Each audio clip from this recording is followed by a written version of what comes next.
Malawi Brief.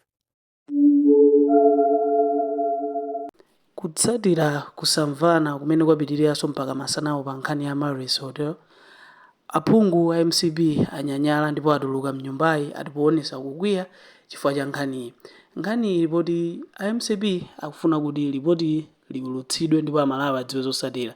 Pamene a Deputy Speaker mawawu analengeza kuti pa ripoti limeneli pali madandaulo kuchokera ku boma, HRDC komanso CDED kunena kuti iwo akuona kuti anthu ena amene akuganizidwa pa nkhani akuyenekanso akaonekere kukafukufukuli ripoti lisanatuluke.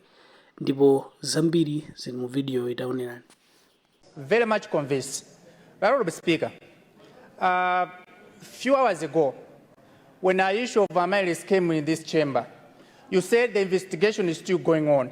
But as we speak, still going on, the report has not come, and the money is being cashed on accounts that has been freezed. I just want to be sure that is it in order that we wait for the investigation to be concluded, and some individuals are still cashing on the accounts that has been freezed. I want to be sure, Right Honorable Speaker, the first, I want to be sure that it is okay for the Republic. Honour member, please switch off your microphone. This is a House of Records. Honour member, you know the procedures. You cannot just rise and make such allegations to say, while you're standing speaking here, while we are speaking here, someone somewhere is cashing money.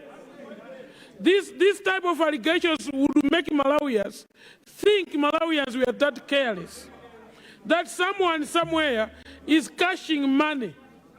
Honour member, it's either you justify that or withdraw it, because I don't see anyone cashing money in this house. Who is cashing the money? And is being cashed from where? Because your allegations needs to be justified. Thank you.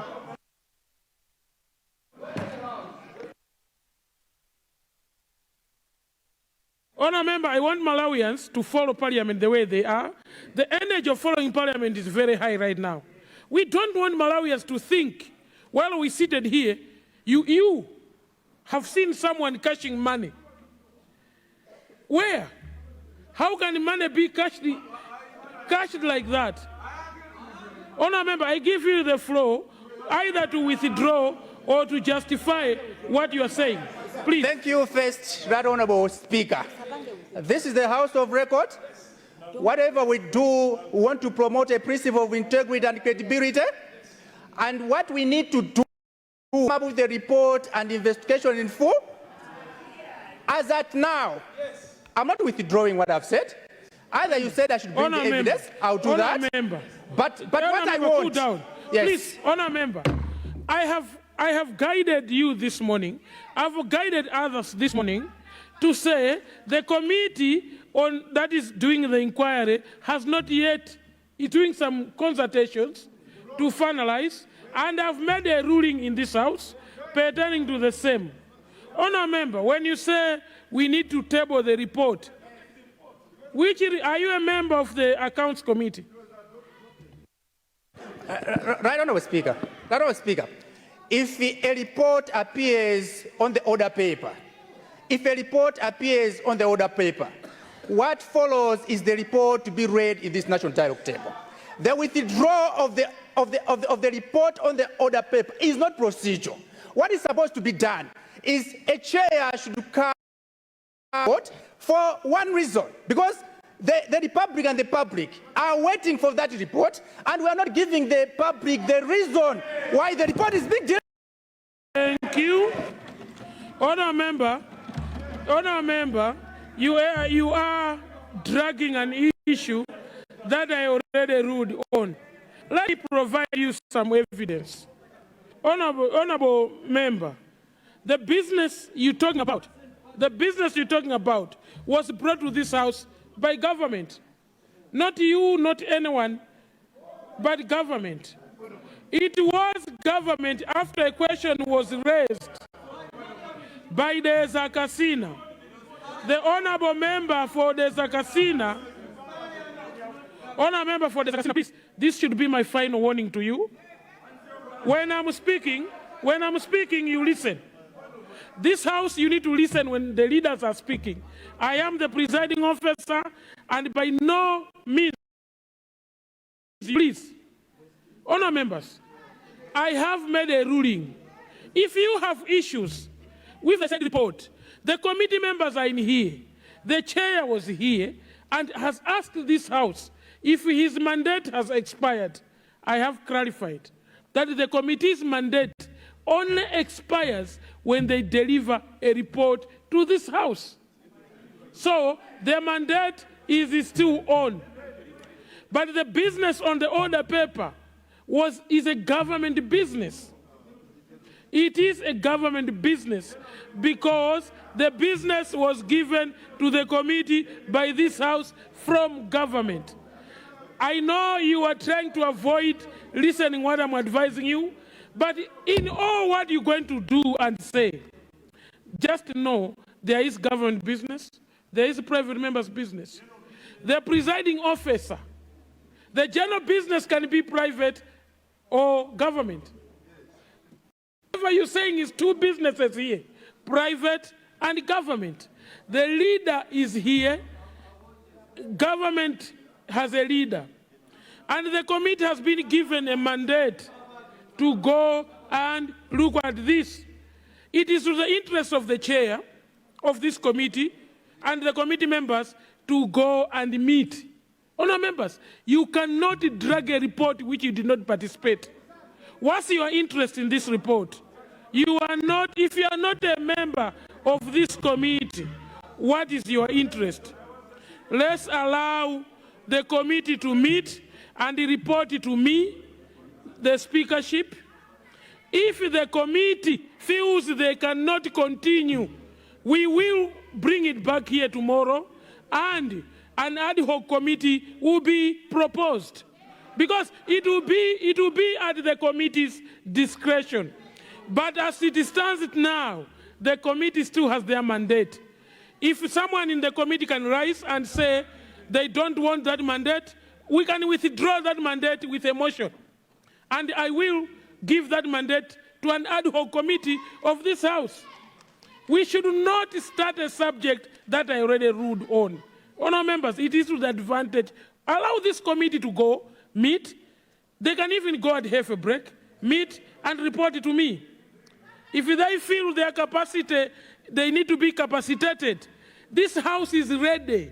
The Speaker is ready with resources for us to conclude our work. This House is independent, and we are not driven by anyone. Anyone. We are an independent House. I don't know where you are not getting me. Honour members, I therefore rule that this issue about a report has been referred, the issue, not the report, because the report was never tabled, has been referred to the committee. And if the committee or anyone wants me to stop the inquiry, we can do it in front of Malawians and give it to an ad hoc committee. That can be done. But the chair has already come to us and agreed that is going to continue with the inquiry. So if you are not the chair, then who else should rise? Bring the chair to rise in here and communicate with me. Honour members, I therefore rule that the issue that you have already ruled several times, then you should continue ruling on this. Is it in order on the very same issue? No, it's not in order. Not in order. Honour member, I sustain your point of order. It is not in order to be reflecting on the chair. Actually, the chair is trying to give time to honourable members to digest. And the chair knows the sensitivity of this issue. Why can't we allow the committee honourable members to meet? If this House feels the committee is incompetent, let's withdraw it. Thank you. My last point of order on this issue. Why are you rising? And yeah, please, you have the floor. You have the floor, sir. Thank you very much. Right, first Deputy Speaker, sir. First Deputy Speaker, sir. I would like to put it on record, first of all, that this side of the house respects... Honour member, you don't speak on behalf of a side. Well... Honour member, let's calm down. When you rise and say this, this side of the house. Okay, thank you very much. It means you are presenting all of the people, all of the honour members that side. You are a representative of your constituents. I understand your guidance. Thank you. I understand your guidance, First Deputy Speaker. Is it in order, First Deputy Speaker, sir? According to Standing Order 101, and I quote, a member shall not refer in the National Assembly to any proceedings related to such a report has been tackled in the National Assembly. First Deputy Speaker, sir, members have pronounced themselves on this report, which has not been tabled here, that the report is half-baked. Yes. Where are they getting that the report is half-baked? Where? Because the report has never been tabled here. Honour member, thank you. Bring the report. For us to appreciate that the report is half-baked. Bring the report. Please, just bring the report. Yes. It is simple as that. It is as simple as that. Honour member, thank you very much, honour member. Honour member, you rose on a very good note. But in this house, if you continue to listen from people that are seated next to you, at one time they will advise you wrongly. Because this afternoon, the honourable member that has brought this subject to this house is a member seated very close to you. And if they are reflecting on a report which has not been tabled in this house, which report are you asking me to rule on? Honour member, I have given guidance. That guidance has been accepted by the leader. It has been accepted by the chairperson of this committee. And this committee is going to be meeting to discuss on the same. So don't listen from honourable members that are next to you. At times, they don't guide you well. Represent your constituency in this house. I therefore rule. Honour members. Without necessarily reflecting on you, sir, but as you sit on that desk and table, you have enormous powers. But I see that you are restraining yourself. Because some of us were waiting for that particular time that you are going to rule on 105. And we don't understand why you are not doing it. Because we needed to bring sanity and discipline in this house. We need discipline in this house. This is a serious house. It's a serious house. We come here to represent our constituencies, our people. And they expect us to do just that. Imagine we need to take questions, and we cannot do that. I would want to appeal to you, Mr. First Deputy Speaker, sir. You have all the powers. When people stand and you tell them to sit down, they don't, you have all the powers. Do what you can do to bring sanity in this house. I submit. Thank you very much. What happens then in an event where the committee, as guided by your high self, does deliberate on a report, the committee adopts the report without considering the other points as raised by the honourable leader? What does your chair do in that kind of a case? Where we have a case now that adopted a report and the committee is ready to table the report, but then a member of the executive stands and calls off the same report. Who is controlling the reports in this case? And then the leader says the report is half-baked. How does he know it is half-baked when they have not read the report? Where have they seen the report? Thank you, Honorable Whip. Your question is, what happens in this situation? What happens is as guided in the morning. The chairperson of the committee needs to convene another meeting of the committee. They have to reconvene a meeting of the same committee. That's according to our procedure. And it is that meeting, because the report is not yet tabled, it is at that meeting where the decision can be rescinded and continue with the inquiry.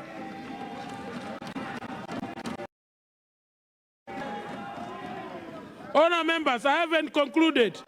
Honourable members, I haven't concluded my ruling. In accordance with our standing orders, and I chose standing order 13 to bring the matter, but I've been denied the right to bring the matter in the House because the minister responsible is not here, despite that the fact that that standing order does not really require the Honourable Minister to respond to the matter because it's brought under Standing Order 13.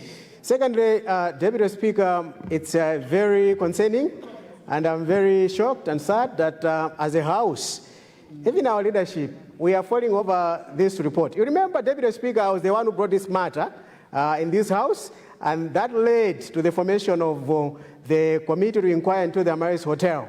And I said at that point in time that you do not form a committee in order to kill a snake. This is exactly what I meant, because look like everything in this country has stopped simply because of a report, a parliamentary report that really in its effect cannot do anything because it just recommends, Mr. Speaker. Sinja South, my neighbor, brought a very important matter in this House, that funds that were frozen on the Amaris deal are being withdrawn as we speak now. And as a House, we seem to be falling over this report when the funds are being withdrawn right now. Mr. Speaker, we are people's representatives. All of us from this side, that side, we need to be concerned about the theft of the public resources.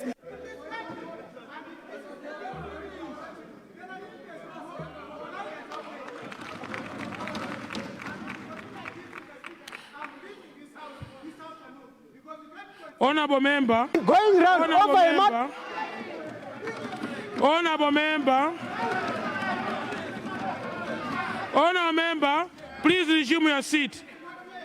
Honourable member, if it is, honourable member, you continue, leader, I will recognize you. Honourable member, you continue to mislead Malawians. I guided you.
Honour members, order, order to my right, order to my right, order to my right. Honour members, let me emphasize here.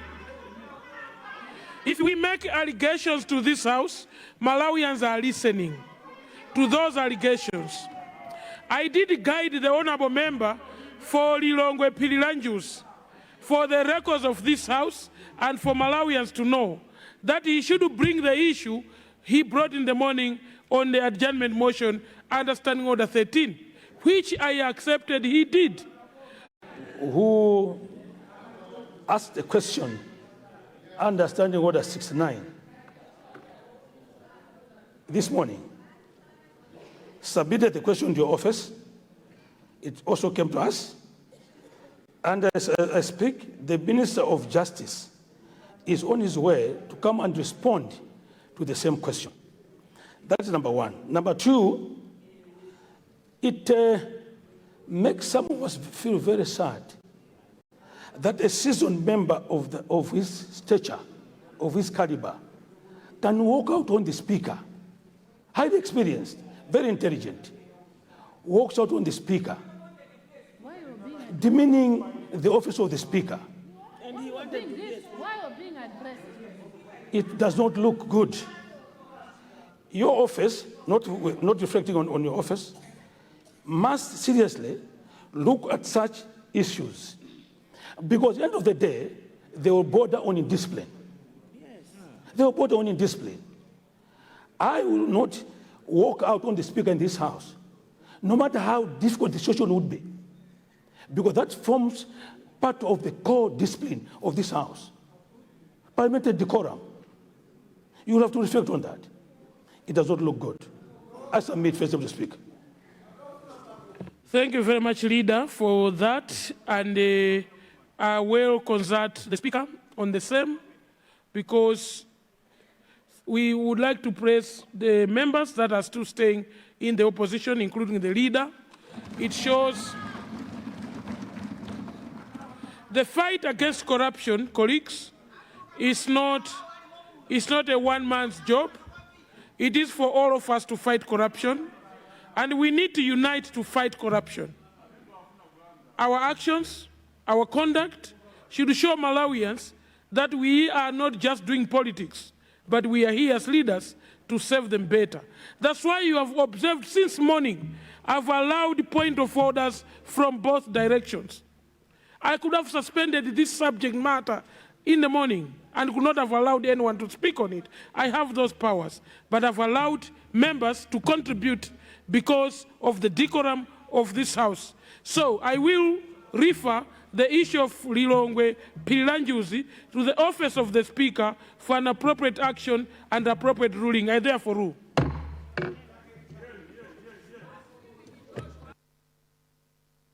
Honourable members, it is 16:02. I therefore suspend proceedings for a half a break. The House will resume sitting at 16:30.